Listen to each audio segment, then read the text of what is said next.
Bonjour, quel plaisir de vous retrouver aujourd'hui pour partager ensemble la belle magie de Noël. Installez-vous confortablement et profitez. La belle nuit de Noël.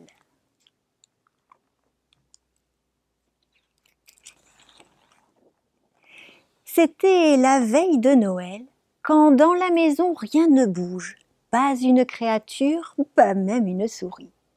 Au-dessus de la cheminée, on avait suspendu avec soin nos chaussettes dans l'espoir que le Père Noël serait bientôt là.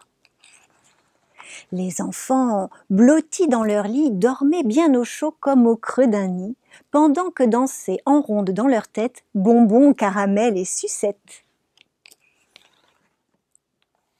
Ma femme sous son châle et moi sous mon bonnet venions tout juste de nous coucher pour cette longue nuit d'hiver.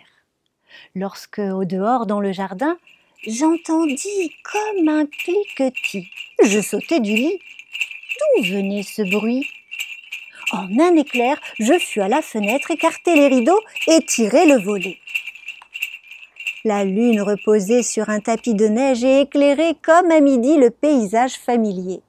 Soudain, devant mes yeux émerveillés, apparut un traîneau minuscule tiré par 8 rennes miniatures. Vous le voyez?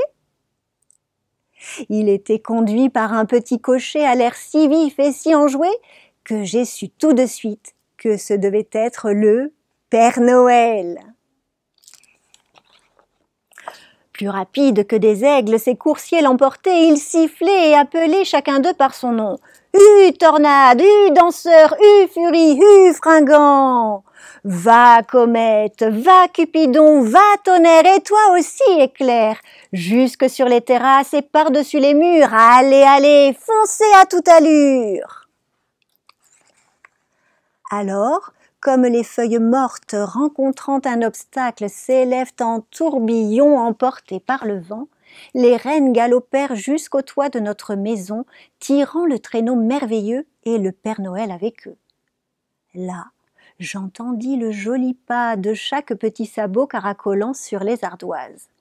Et, comme je l'imaginais, à peine m'étais-je retournée que j'entendis tomber le vieux petit cocher par le conduit de la cheminée.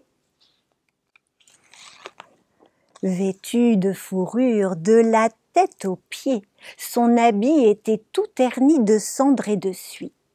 Un gros ballot de jouets jeté sur son épaule, il ressemblait à un marchand prêt à nous ouvrir sa hotte aux merveilles. Ses yeux, comme ils brillaient, ses fossettes si joyeuses, ses joues fraîches comme des roses, son nez rouge cerise. Sa drôle de bouche dessinait un sourire jusqu'à ses oreilles, et sa barbe était blanche comme la neige. Il tenait fermement une pipe entre ses dents.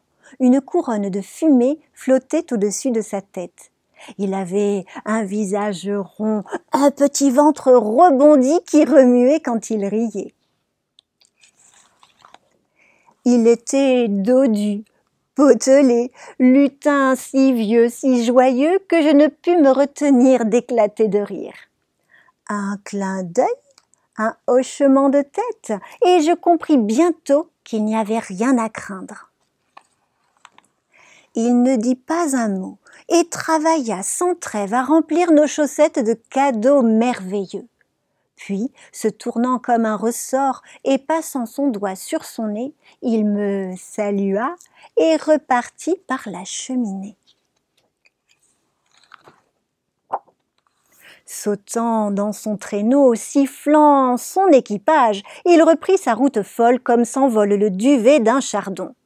Mais je l'entendis s'écrier alors qu'il disparaissait devant mes yeux éblouis. « Joyeux Noël à tous et à tous! Bonne nuit !»